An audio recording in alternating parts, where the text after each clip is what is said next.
Welcome to 30 Minutes of Faith. It's our pleasure this week to have Rabbi David Wechsler-Azen with us.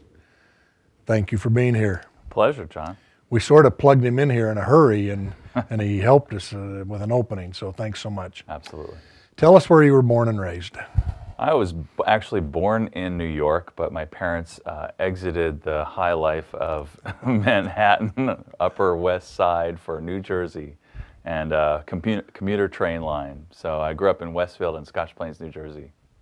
Graduated from high school there? I did, Scotch Plains Fanwood High School. Four of us joined the golf team when we were sophomores. We were undefeated, and we were the New Jersey State champions in 1976. And do you still play? Every chance I get, which is about 3 times a year.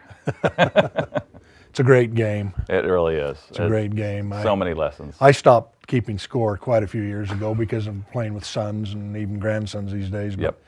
my goodness, it's a nice time to spend 3 hours and get out and do it. Best time is the first time in a long time when you definitely can't care about the score. Now, did you grow up in a religious home? I did not. I would say that golf was the religion. My mom turned 80 yesterday, by the way. Happy birthday, Mom. Oh, and yes. Dad will be 85, and they still play, actually. But we, there's certain patterns, right? So the immigrant comes in, and then the child of the immigrant really assimilates, and then the third generation kind of looks back at what was lost from the ethnic background. So I fit that model. They've studied the Japanese immigration patterns and Jewish immigration patterns. So my folks, the goal of many of the immigrants was to fit in to the society, and so that's what we did. And now I somewhere along the line, I think it was my rabbi in 10th grade confirmation class, gave me a sense of the wider world and really about what we call tikkun olam, which is repairing the world. So it's in a shattered state, and our job is to help pull it back together. And that spoke to me. I think social justice and all of that. When I was going to high school, history was facts and figures and memorization. Sure. There was no analysis of really what was going on behind that. And so I really appreciated what he was doing. And somehow, when I was in college, it kind of clicked in that I really wanted more of that. You weren't bar mitzvahed? Oh no, I was. Oh. I was. When I say I went to synagogue. We went to synagogue. We went not regularly. We were there for the high holidays. We went for some of the Friday night Sabbaths, but I did have my bar mitzvah, and I remember you get to do a little speech, right? And so I remember speaking about the Attica prison riots because I had the Tower of Babel as my Torah portion. I remember my grandfather. I didn't know what I was talking about. But it was But he was proudly nodding. But it was impressive. He was proudly nodding. That's what grandfathers do. That's right. But I'll tell you, actually, the real initiation came at about midnight when, between midnight and 2 a.m., my dad and my uncles sat around our kitchen table telling jokes, and I got to stay up and listen to some of their jokes. Cool. And that was that's when I knew I was a man. That's a cute story. Yeah. At what point in your life did you really say to yourself, I'm going to do this. I want to be a rabbi? It was about a 3.5-year process. After my freshman year of college, I had really started to get interested in Judaism. I actually had a roommate who was a Christian evangelical in a suite of guys. And he never approached me to say, why don't you come find out about this? But just his presence made me wonder what I would say. And it made me more interested in understanding my faith and my background. So I started taking classes, and then I went to Washington, D.C. for the summer after freshman year, and I was working in what's called the Religious Action Center for the Reform Movement, the Jewish Reform Movement, and learning about Native American issues and welfare and this and that and the other thing, and studying every Friday with the rabbinic interns. And at the end of the summer, one of them said, why don't you think about being a rabbi? It's like, really? Because up until then, I was going to be a civil rights lawyer like Clarence Darrow in Inherit the Wind. That was my model. And so I started thinking about it. I went back to Princeton, and I actually started liberal services there. They only had conservative services. Were you resisted?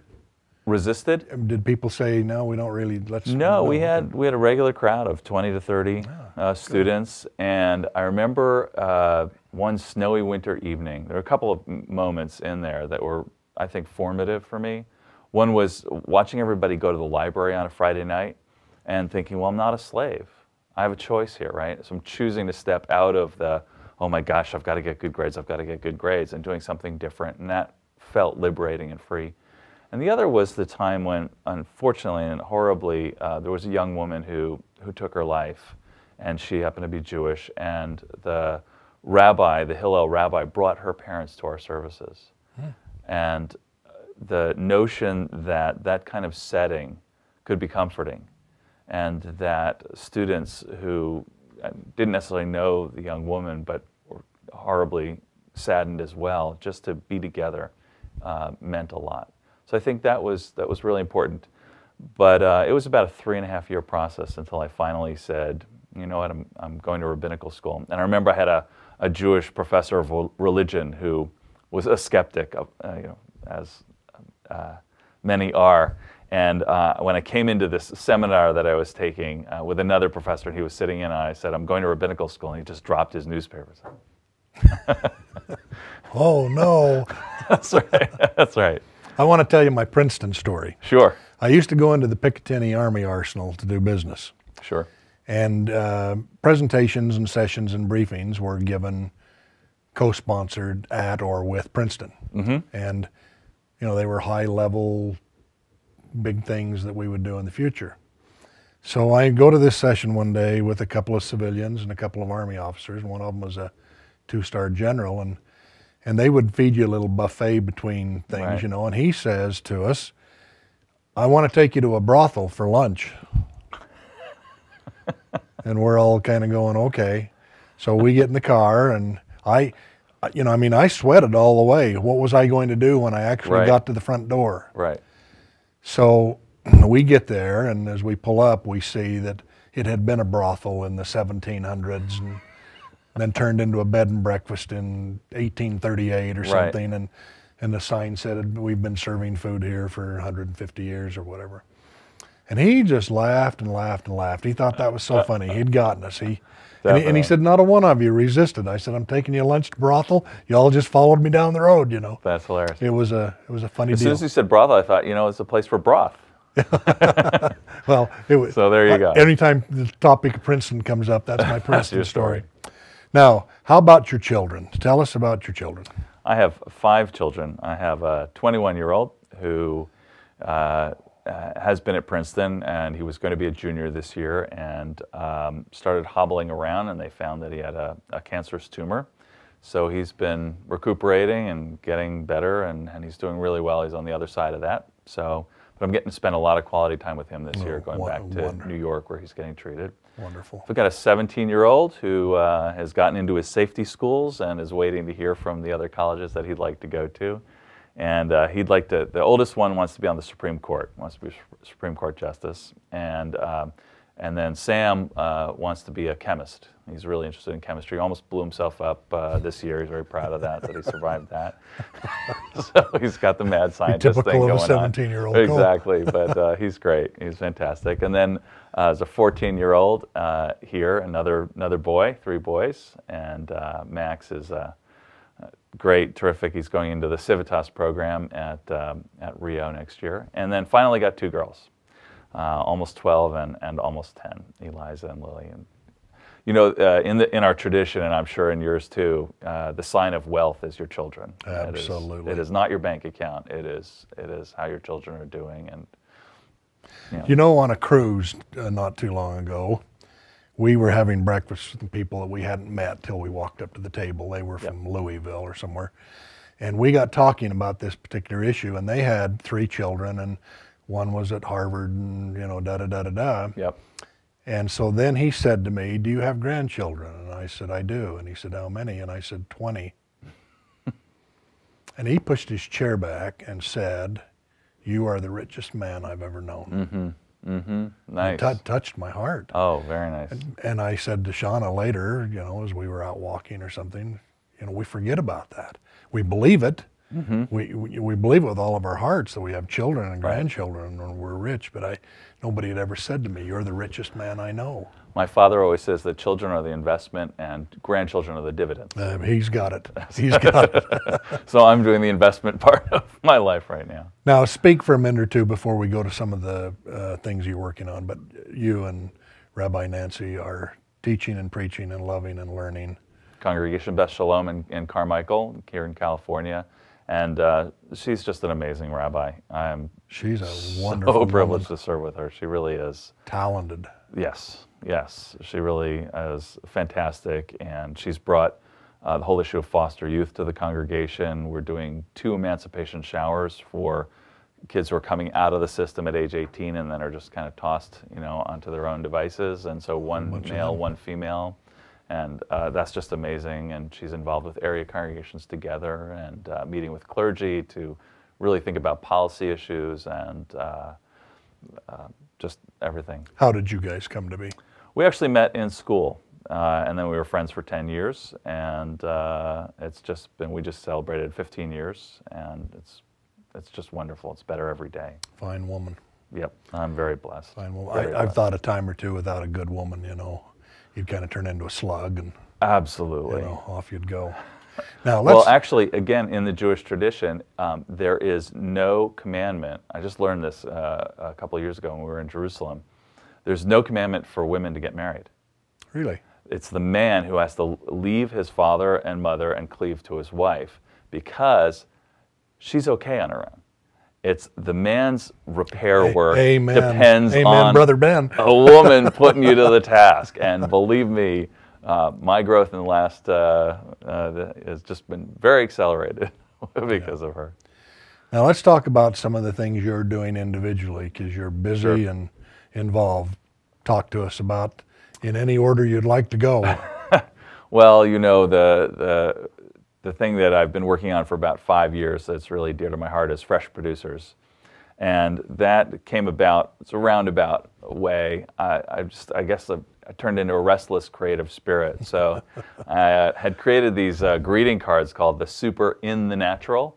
And they were amazing medical photography and biological information. Like, we have 126 billion miles of DNA when we're born, ridiculous things like that. And I got them placed at the NIH gift shops, and I was thinking, where would I give charity to? Because I can't just do business. You've got to do it for a higher purpose, right? Which is why my mother says I'm such a great businessman. I'm giving it away before I make it. But at any rate, it's led to really good that'll things. Work, yeah. Exactly. So I was thinking, okay, healthy eating would be a good thing. And this was before everything that's coming out about obesity and lack of access to fresh food.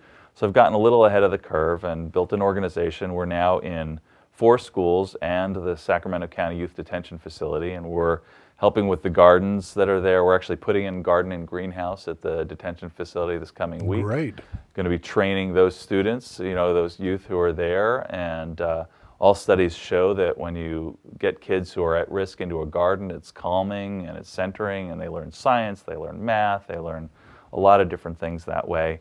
And we're actually writing grants and looking for sponsors so that we can help them create products from their gardens, like salsas or sauces or just salad mixes, things like that, so we can give them job skills. Now, we'll run on the TV screen websites and telephone numbers and things, so we hope our viewers will chime in and get involved. Absolutely. When I was about 16 or 17, a friend of my grandfather, who was probably 70 at the time, said to me, "You'll never be happier than when your hands are in the soil." Oh, that's brilliant. It really is. And, Yeah. and as we've had gardens and the flowers and the roses and all these things, and you can just get out there and be in another world. Well, that's something else that without my wife, I wouldn't be doing this. I mean, first of all, the garden and the chicken, we've got some chickens as well, and, helping out there sometimes. I wouldn't say regularly, but at least it gets me out there. But her cooking, on top of being a rabbi, what she loves to do is feed the family. And she did something with beets and walnuts, and I don't remember, she can't even remember what it was, but it was so delicious, and I said, everybody ought to be able to eat like this, right? That should be a human right. Every child should go to bed well fed, and that's really the goal of this, is that to organize the community in such a way that there are enough resources to take care of all of our kids, because they're not getting taken care of. And are you feeling some success? I'm definitely feeling some success. You know, the sad part is we have a fresh snack in the after-school program at this one school, 100% free and reduced lunches in Oak Park. And the kids there are saying, this is the first food I've had all day. And that's just tragic. So what we're doing is creating a sponsorship program where for $5 a week, you can basically cover one child.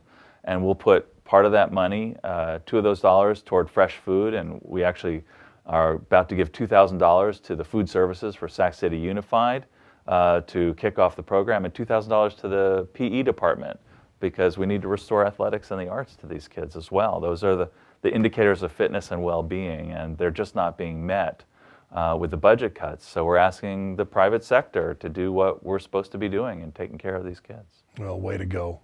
Way to go. So I'm really just blessed that I got led to this somehow. Just everything fell into place, and it's really starting to take root. How did you find your way to Sacramento? My wife's a native Sacramento. Yeah. So she grew up here. Her mom was actually first violinist in the symphony for many, many years. And her dad had a career girl dress store downtown before all the chain stores kicked, you know, the little mom and pop stores out of existence. And we were looking for a place to serve together. We wanted to have one congregation to raise the kids in. We were in different places back in the East, and it just felt fragmented. So we were applying to different places, and lo and behold, there was an opening at this congregation here. And Carrie Cohen, who just celebrated her 90th birthday, was her kindergarten Hebrew school teacher.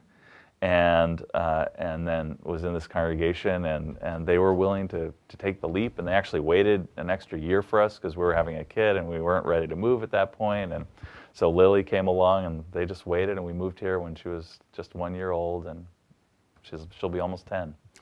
I wish I could remember the name of the woman one night when we attended. I'll bet it was Carrie. I think it might have been. Yeah. And she led me through every page and every line. And she was a thrill.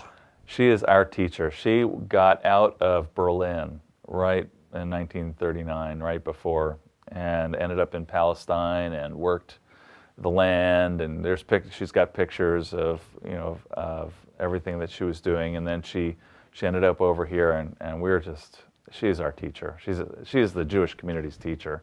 Well, she led us through, and she was so delightful. And when it was time afterward to go in and have a snack, she announced which was good, better, and best, and why, where, and who, and we sampled, you know, a variety of things, and found her to be right on every time. And what you have to do is come to the food festival in the fall when she makes her cabbage rolls, and you got to order those ahead of time because those sell out. We better try to do that. Absolutely. Are your children aware of their Jewish background, traditions? Are they attached to being Jewish? They are.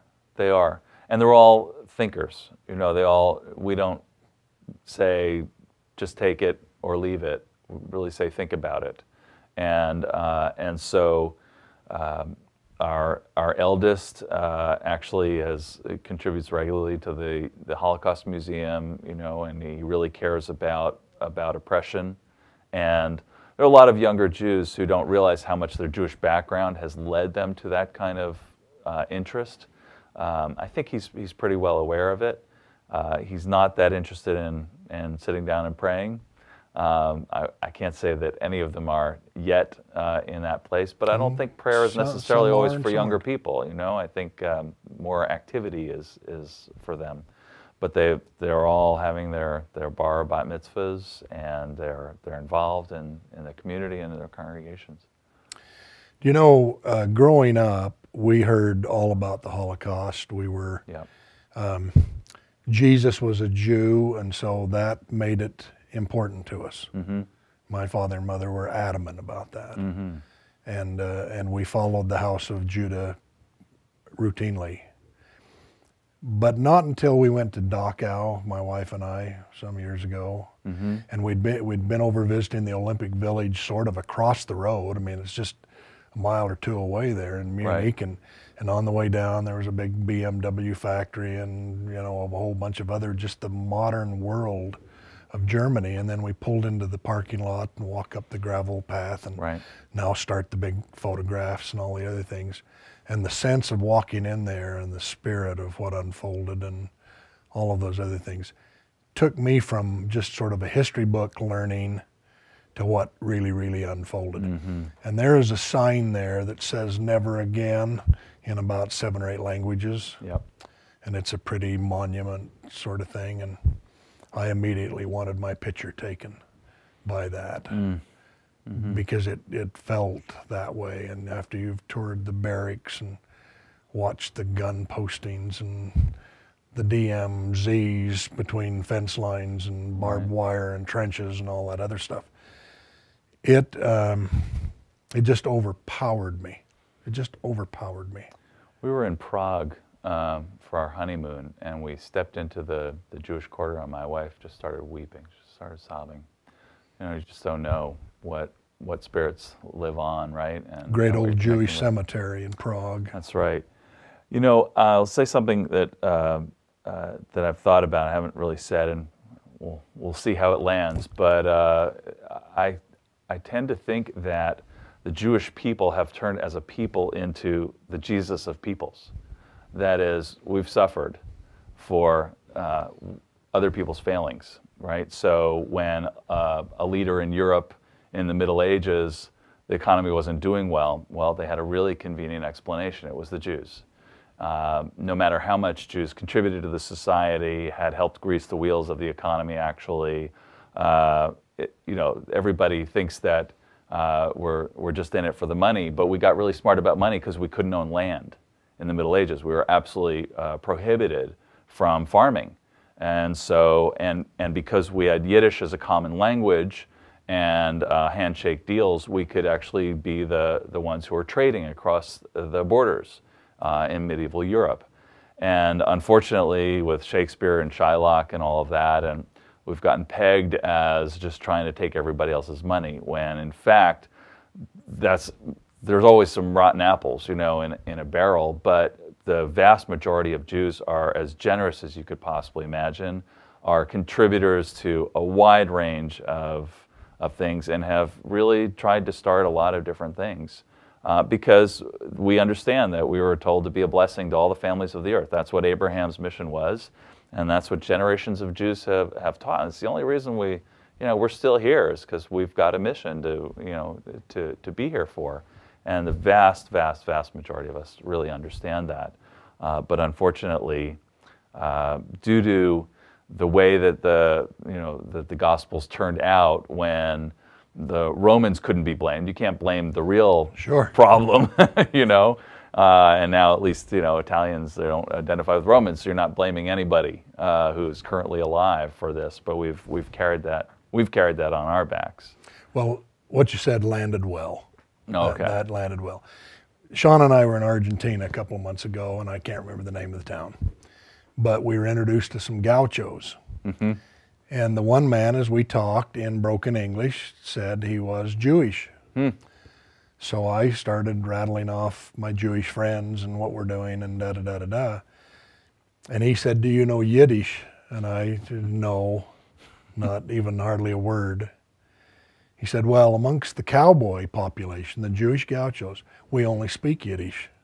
Wow. In Argentina. That's great. And I just thought that was really, really cool that they were doing that. That's fantastic. And that little moment in time that lasted 30 seconds then went on to other things, and away we went. But I laid in bed that night and thought, I've always thought about the Argentine gauchos, but I've never thouut about them speaking Yiddish. Never in a million years. You know the difference between a schlemiel and a schlemazel? I do not. The schlemiel spills the soup on the schlemazel. It's a little Yiddish lesson. Okay. That's the quickest Yiddish lesson I can give you. Very good. Now, where do you see yourself 10 years from now? Oh my goodness. 5 years from now? On the golf course. Good for you. More. And I'll be there with you. More on the golf course. No, I think that we're really hoping to create this model of community economic empowerment in a way that it could be replicated anywhere. So that's really my hope, is to to have helped to invent, with a whole lot of other people, kind of a different way actually of doing money, that really supports the young people in the community, and it provides jobs and a more equitable understanding of money. My senior sermon in rabbinical school was scheduled for November 9th, 1984, a week after Ronald Reagan was sure to be reelected. And I grew up in a Republican household, and my sermon was on, if you're going to advocate for the free market, then you've got to make sure that that market is organized in a way that creates access for lower income folks and for people who don't have access to resources to produce. And lo and behold, that kind of wormed its way into my unconscious and has reemerged, almost 3 decades later.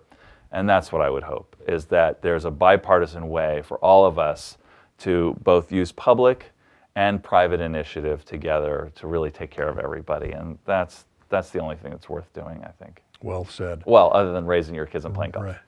Now, if you can wave the magic wand in life and fix something or do away with something or whatever, what would it be? Well, I think that would pretty much be it. But maybe my duck hooks on the golf course too.